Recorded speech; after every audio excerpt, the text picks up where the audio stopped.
Ayon ng San Raquel, may isang lumang palengke na halos hindi na pinupuntahan ng mga tao tuwing dapit hapon. Ang sabi-sabi may isang matandang karnehan doon na hindi dapat binibilhan. Ngunit dahil mura at sariwa ang paninda, marami pa rin ang bumibili, hindi alam ang madilim na sikreto sa likod ng mga linyang kutsilyo.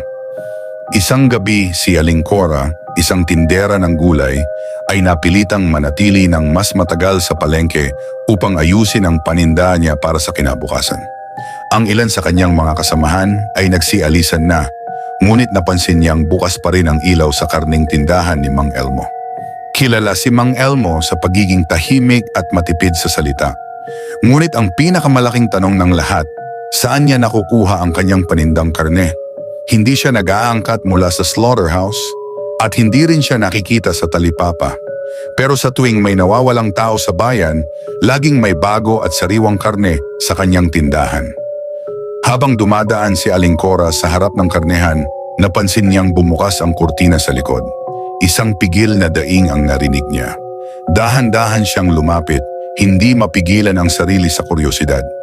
Sa likod ng kurtina, tumambad sa kanya ang isang eksena na nagpahinto sa kanyang hininga. Si Mang Elmo nakatayo sa harap ng isang lamesang puno ng dugo, hawak ang isang matalim na kutsilyo.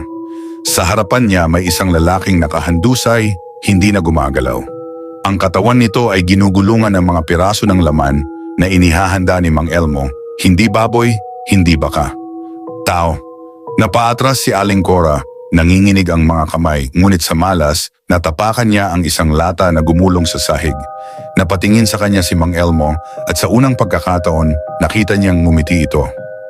Aling Cora, mukhang gusto mong tikman ang espesyal kong paninda. Nagpumilit siyang tumakbo ngunit huli na. Isang matalim na sakit ang dumaan sa kanyang tagiliran at unti-unti siyang bumagsak sa sahig. Habang dahan-dahan siyang nawawalan ng ulirat, narinig niya ang malamig na boses ni Mang Elmo. Bukod tanging malasa ang karne ng taong puno ng takot. Kinabukasan may bagong paninda sa kanyang tindahan. Mas sariwa, mas pula at mas mura kaysa dati. Ngunit walang nakakaalam kung kanino galing.